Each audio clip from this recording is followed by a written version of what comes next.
कश्मीर की ठंडी हवा जब पहली बार उसके चेहरे से टकराई, उसने लंबी गहरी सांस ली। उसका नाम था मेहर फातिमा। लोगों को बताती थी कि वह लाहौर से आई हुई एक सोशल वर्कर है, जो बॉर्डर के गांव में रहकर लोगों की जिंदगी, उनके दुख दर्द और उनकी कहानियों पर रिसर्च करना चाहती है। लेकिन क्या यह सच था या फिर एक साजिश जिसको वह अंजाम देने आई थी?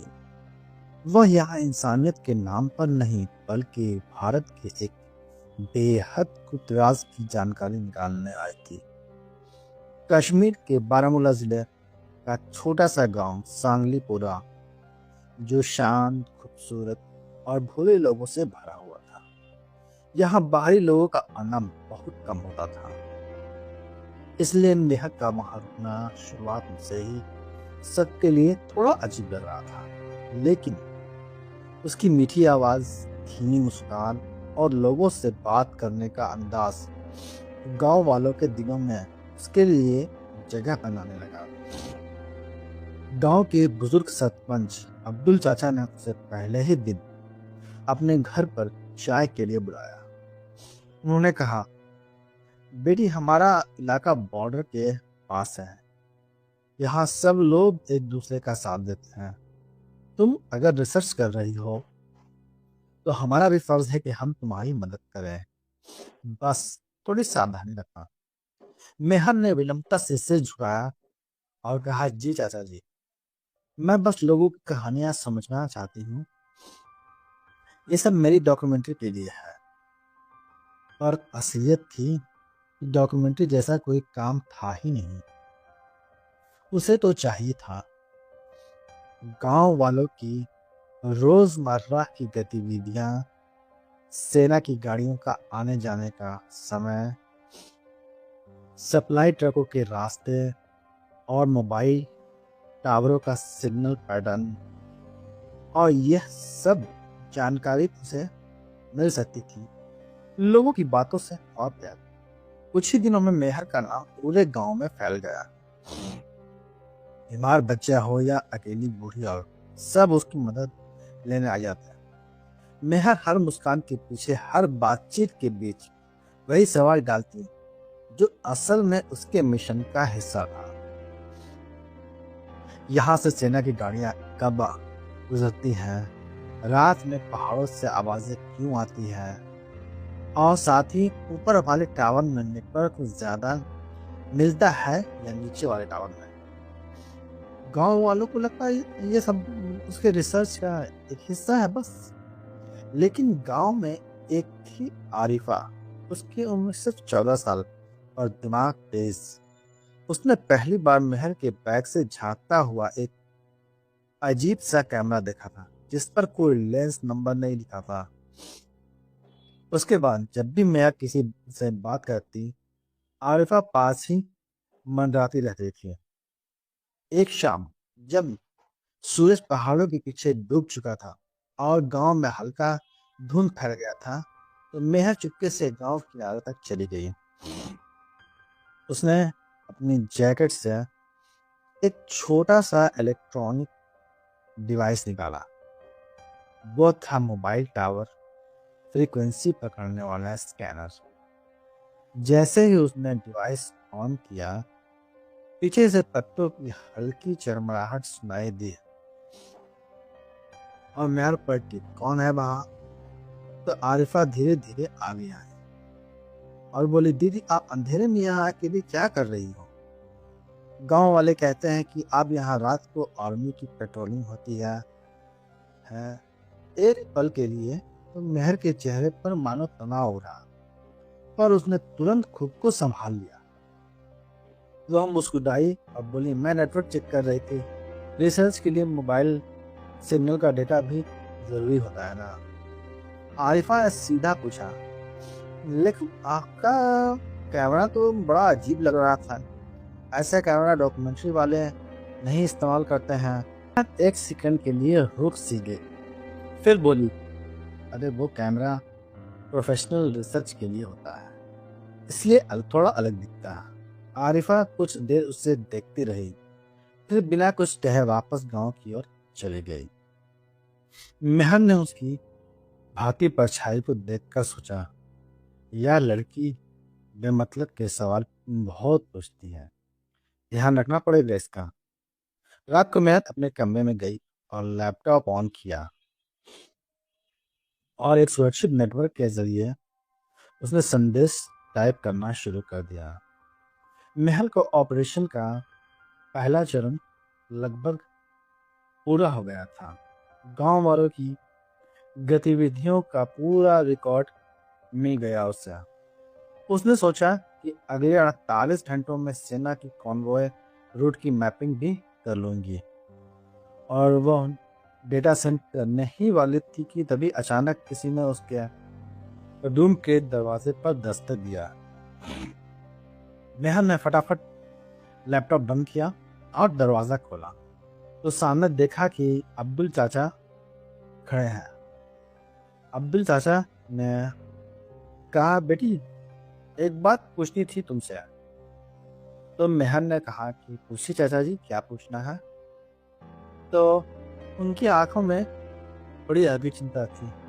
उन्होंने कहा, कुछ लोग कह रहे थे कि तुम रात को पहाड़ों की तरफ घूमती हो, सब ठीक है ना बेटा।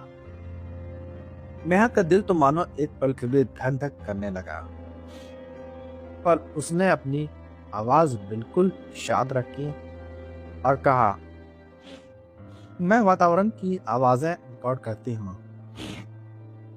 डॉक्यूमेंट्री में रियल माहौल दिखाना होता है ना, इसलिए चाचा जी।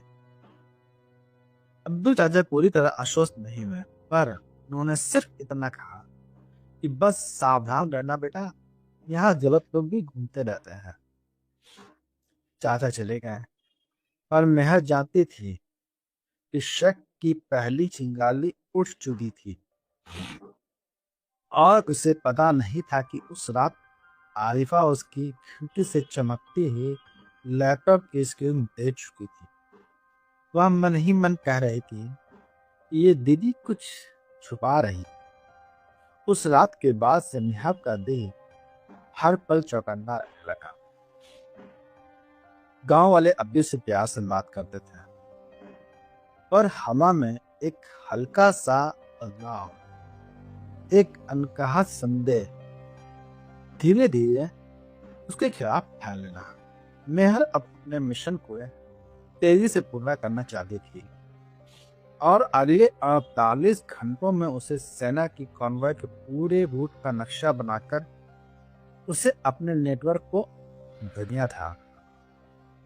यह जानकारी पाकिस्तान में बैठे उसके हैंडलर के लिए बेहद कीमती थी, क्योंकि इसी रूट पर भारत की एक टॉप सीक्रेट मिलिट्री यूनिट बनवाई थी।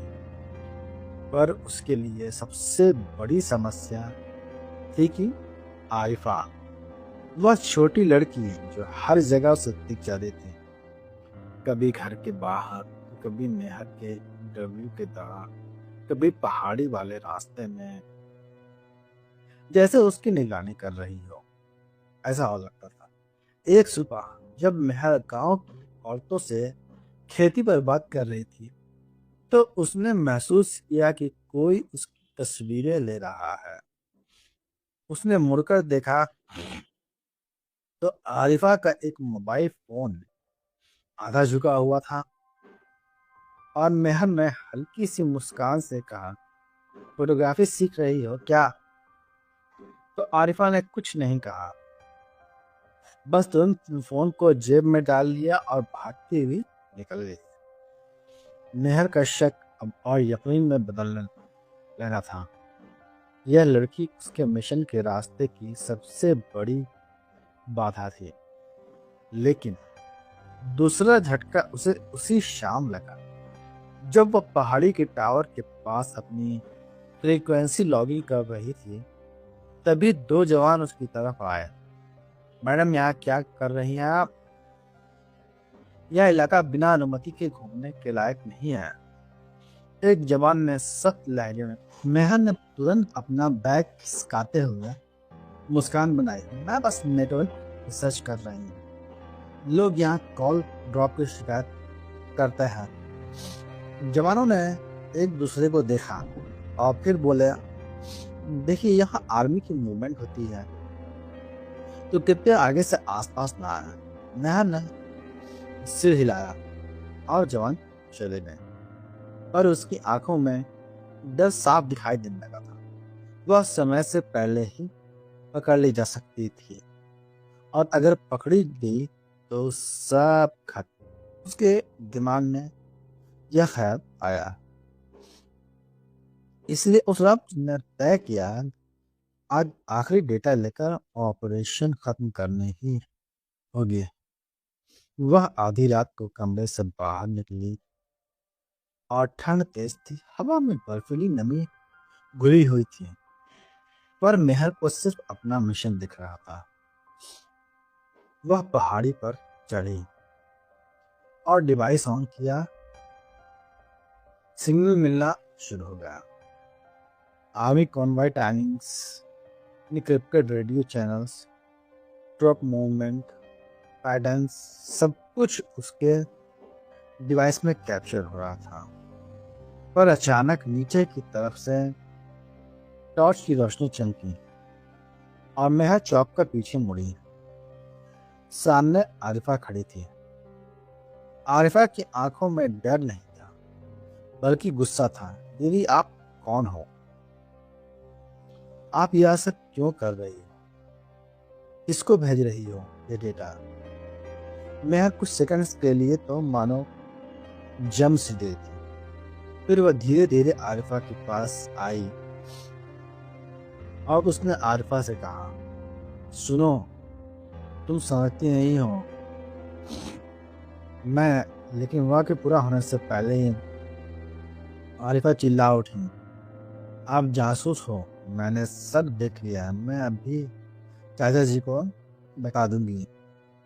यह सुनकर मेहर का चेहरा गीला पड़ गया, और अगर आरिफा गांव वालों को बता देती तो सेना 15 मिनट में वहां पहुंच जाती और मेहर का पूरा मिशन खत्म हो जाता।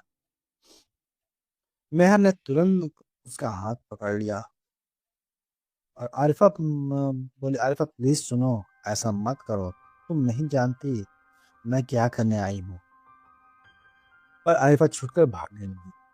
उसी पर मेहर ने फैसला लिया तो उसे रोके बिना कोई रास्ता नहीं। मेहर उसके पीछे भागी। आरिफा पत्थरों पर फिसली और गिर पड़े। उसका फोन दूर जा गिरा। मेहर उसके सामने खड़ी थी, सांस तेज, दिल धड़कता हुआ। आरिफा ने कांपती हुई आवाज में कहा कि आप इंसानियत का काम नहीं कर रही हो, और ये मैं जान चुकी हूँ, आप हमारे देश के खिलाफ काम कर रही हो। मेहर ने आंखें बंद की और 1 सेकंड, 2 सेकंड, फिर उसने आरिफा को उठाया और कहा,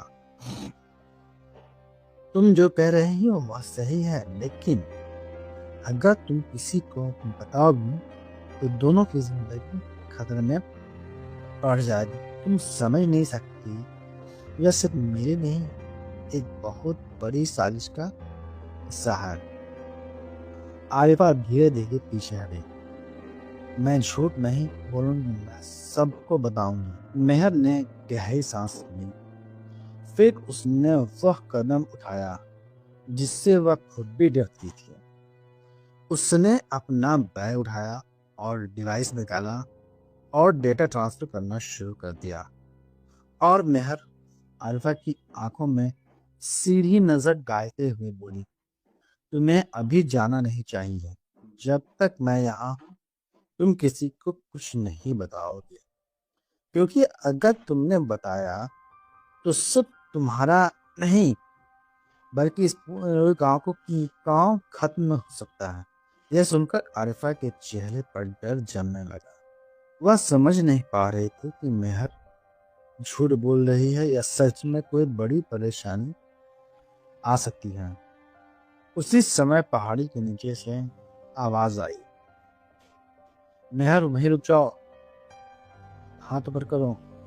टॉर्च की तेज रोशनी पहाड़ी को चीरती हुई ऊपर आ रही थी। आवाज सेना की थी और आरिफा ने हैरानी से मेहर को कहा, उन्होंने आपको ढूंढ लिया है।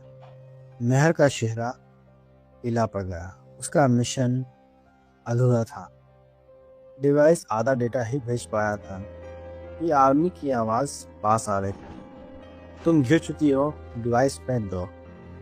मेहर ने कपकपाते हाथों से डिवाइस कसकर पकड़ा और आरिफा की ओर देखा।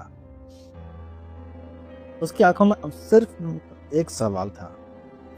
पहाड़ी की ढलान पर खड़ी मेहर के सामने अब सिर्फ दो रास्ते थे, या तो वह डिवाइस सौंप दे या अपनी जान देकर भी मिशन पूरा करने की कोशिश करे।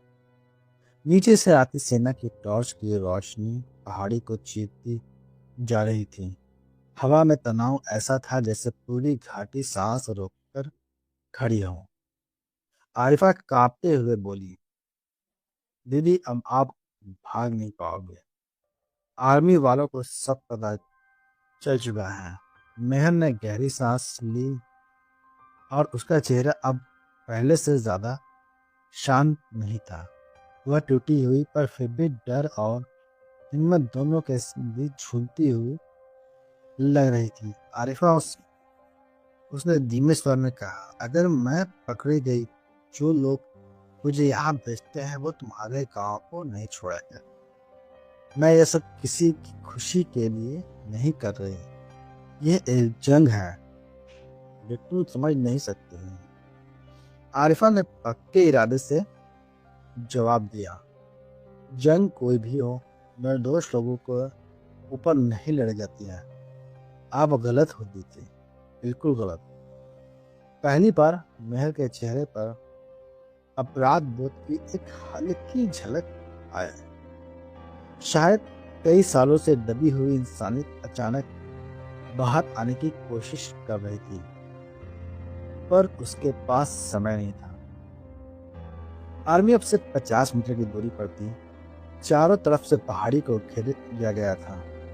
एक कमांडर की आवाज गूंजी, मेहर फातिमा, तुम घिर चुकी हो।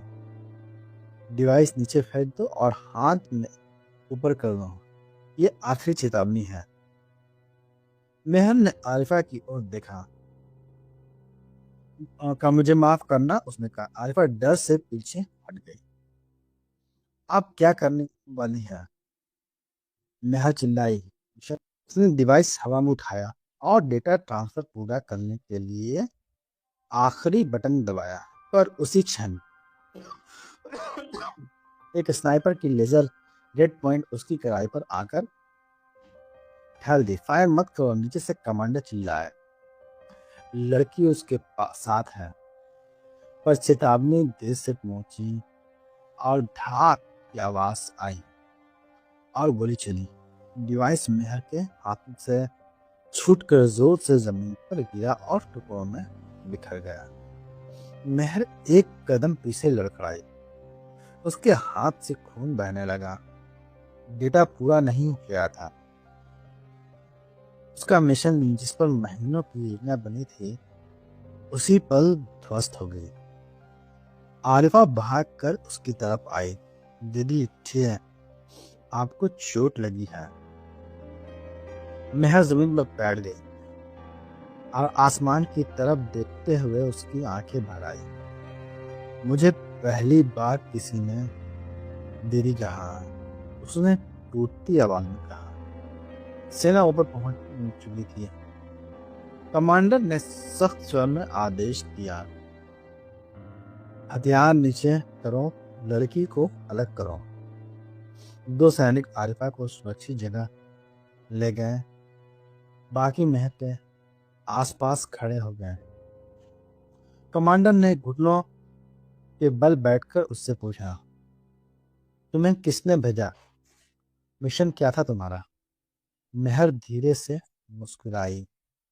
वह वही मुस्कान थी जो वह लोगों को भरोसा दिलाने के लिए दिखाते थे, पर आज उसमें दर्द और पछतावा दोनों था। मैं सिर्फ आदेश मान रही थी। कभी सोचा नहीं था कि इंसानियत सच में क्या होती है। जब तक मैंने इस लड़की को नहीं देखा, उसकी सांस भारी होने लगी। वह जमीन पर गिर गई। कमांडर ने तुरंत मेडिकल टीम बुलाने का आदेश दिया, लेकिन मेहर ने उसका हाथ पकड़ लिया। अब बहुत देर हो चुकी है। एक आखिरी बात, कमांडर ने कहा कि बोलो।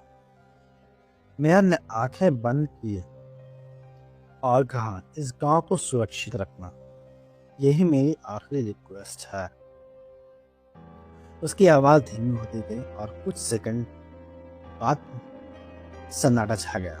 मेहर फातिमा एक जासूस जो दुश्मन देश से आए थे, अपने अंतिम क्षणों में इंसान बनकर वह दुनिया से चली गई। दोस्तों, यह काल्पनिक कहानी है। इसका वास्तविकता से कोई लेना देना नहीं है। ऐसे ही मनोरंजक कहानियां हम रोज लाते रहते हैं। कहानी अच्छी लगी हो तो इसे लाइक और चैनल को सब्सक्राइब ज़रूर कर दें। धन्यवाद।